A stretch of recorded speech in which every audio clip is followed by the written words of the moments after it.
How does Canada's government do when it comes to transparency? I'm Marco Perry. Welcome to the Perry Platform.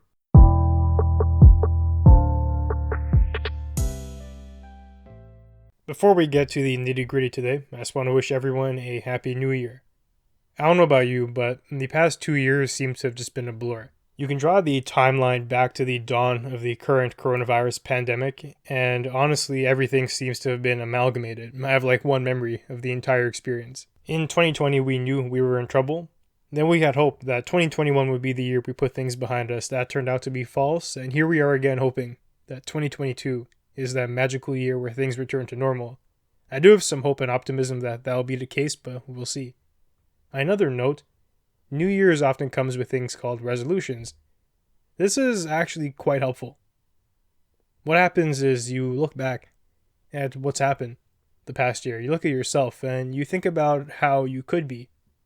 The ways in which you perhaps fell short of a goal or an expectation, and now you're setting a target for the coming 365 days. Overall, I think it's a good thing. You take inventory of the past and you plan accordingly for the future.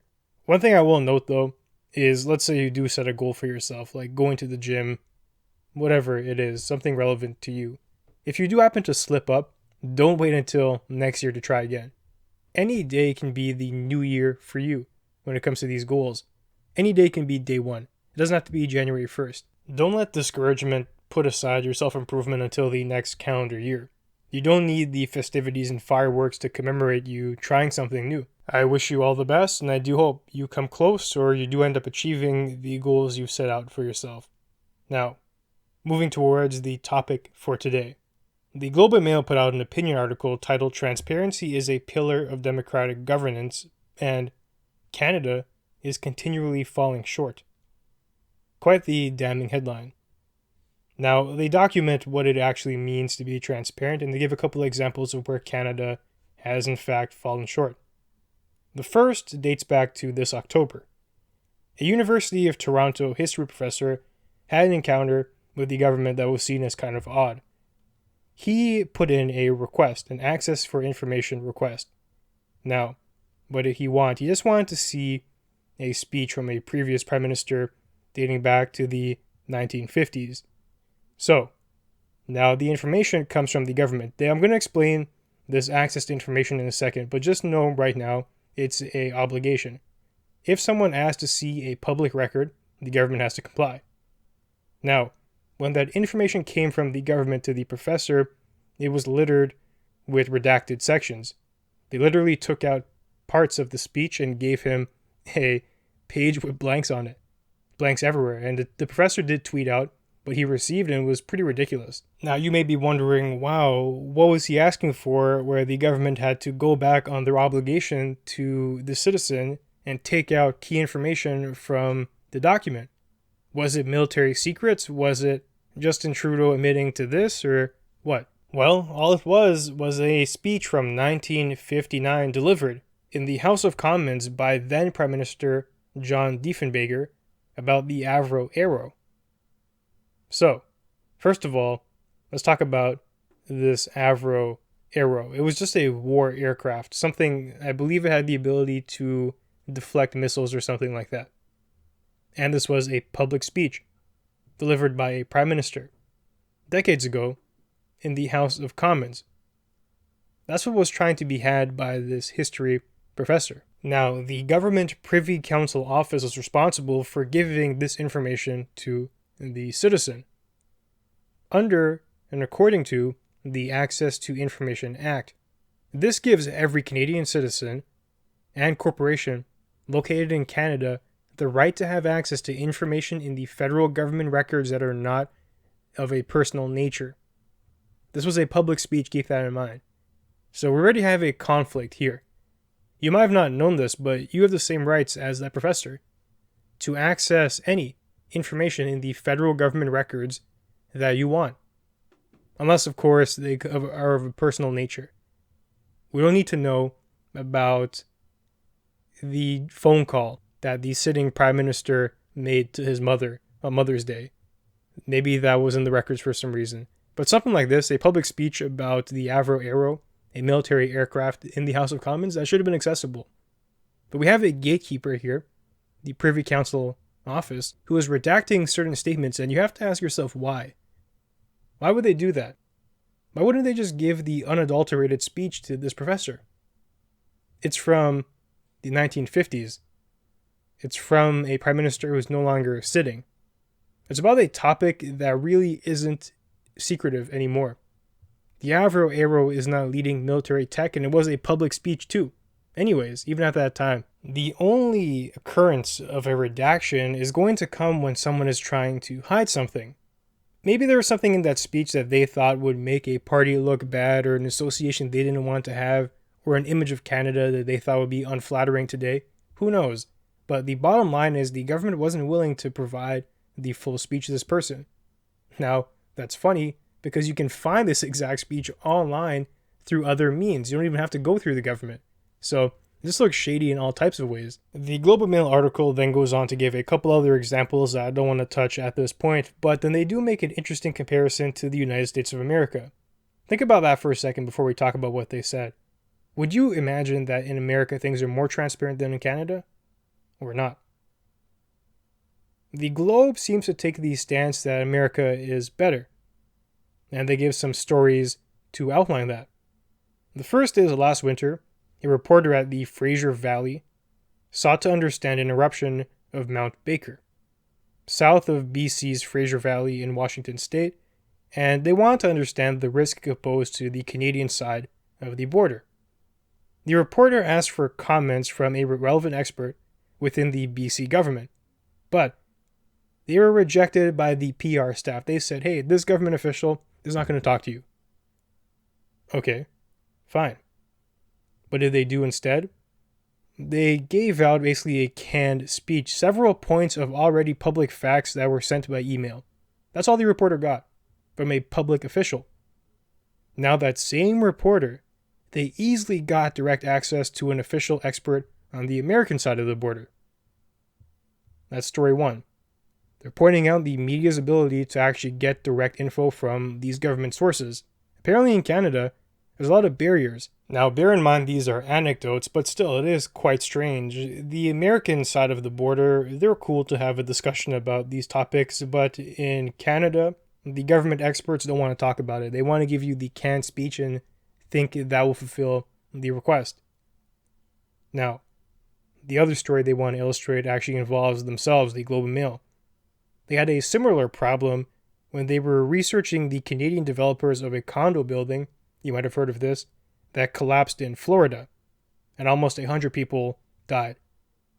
So the developer has also been active in Canada, and the Globe and Mail reached out to them to try and uncover possible dangers. Now, records were easily obtained in the US, but for the Globe to get that information, it took months. It was a battle to dig up the relevant intel in Canada. This clearly isn't an example of the government withholding info, but a developer who's operating under Canadian law. And if the law isn't doing anything and the societal norms aren't forthcoming with information, then the developer has no reason to comply. But in America, if there's a culture of transparency, or maybe even laws that require you to disclose certain things, you're going to get it there. This comparison is striking. To think that the same organization can just talk to American counterparts and get all the info they need, while in Canada, it's a struggle to be in the know. Whether you're talking to government officials or corporations, that's not a good thing. The article then goes on to say that various governments of all stripes may believe that they benefit from saying less than more. They instead seek to cloister information they fear could be politically damaging, even if this information really belongs to all of us, the citizens. Is a government official who relies on the public's impression of them to keep their job going to say something that might hurt that? Naturally, they'd be hesitant, even if that information is a beneficial thing for the public to have. Even if a reporter is asking them to disclose, they're going to get their PR team to say no, they're going to redact documents, all of that nonsense. And now we're seeing Canadians and reporters speaking up and saying that they want greater freedom of information in Canada. Now, there is some nuance to be had here. This doesn't mean no restrictions at all, and everything about the government has to be public knowledge. Of course, there are things that are sensitive. I think we've mentioned it before, things like military secrets. If the government is spying on a terrorist organization and they have a mole within the group, probably not a good idea for the government to be disclosing that to anyone who asks them. You submit a request to find out about these military operations, and then it leaks and then the guy gets executed. He gets found out. That's problematic. We're not talking about that. We're talking about very standard things that the public can handle. When professors are asking for speeches of past prime ministers, there should be no redactions in that. When government officials are asked questions, they should be able to give a straight answer, not rely on canned messaging. When government officials are asked to sit down for interviews or to give quotes, they should be able to do that on the spot, not have an entire PR team sugarcoat and hide things for them. Fundamentally, as a politician, your job is to serve the people, to represent them, and you do not do that by not being truthful. You do not do that by hiding things. You do not do that by not being clear. Do you, as a Canadian citizen, feel like you know what the government's up to? I personally do a lot of reading on these topics, and I still am confused sometimes and don't really understand what certain arms of the government are trying to accomplish.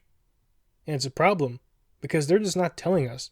Or, on the contrary, they'll tell you one thing and then do something else entirely. A democracy without transparency is a mirage. You really have no idea what you're voting for, who you're voting for, what they'll do once given the power to control the ways in which a country operates.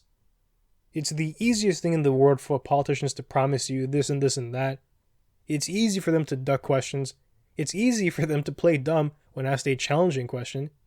And they can say one thing now and do another later. Transparency simply is a means of accountability.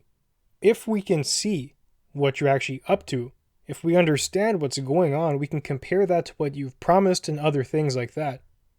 And if these things don't align, then you're going to get kicked out of office, and someone else who will hopefully be more noble will be put in your place. With no transparency, accountability goes out the window. It's easy for governments to scapegoat certain people or to pretend they're doing this when they're really doing that. It's all hazy. It's fundamental for a democracy to attain that. And also, the citizenry has to be informed, broadly speaking, about various matters. They have to at least have a basic understanding of taxation, of the economy, of war, things like that. Transparency, accountability, and general knowledge of the populace, these things in a proper balance can lead to a very successful country. When certain elements are missing there, things get kind of questionable. Why did Justin Trudeau try so hard to protect SNC Lavalin from corruption charges, to the point where Jody Raybould Wilson got into a public dispute with him about it and she was forced to resign? Now, of course, we can speculate. Trudeau had special interests. These companies and corporations were operating out of Quebec, his home province. He had to secure the votes there, whatever. But it is just speculation. He didn't say anything clear about it. He refused to talk. He was dodging questions. That's not proper behavior and it should not have been rewarded. Why did Trudeau call an election amidst a pandemic? What type of strategy considerations was his camp thinking about when they did that? We can speculate about some of the reasons. They felt particularly strong at that point in time. They liked the way the competitive landscape was looking. Maybe they feared what would happen within the regular election cycle. If they had to wait 2 more years, maybe the impact of all the spending they did during the pandemic will come back to bite them.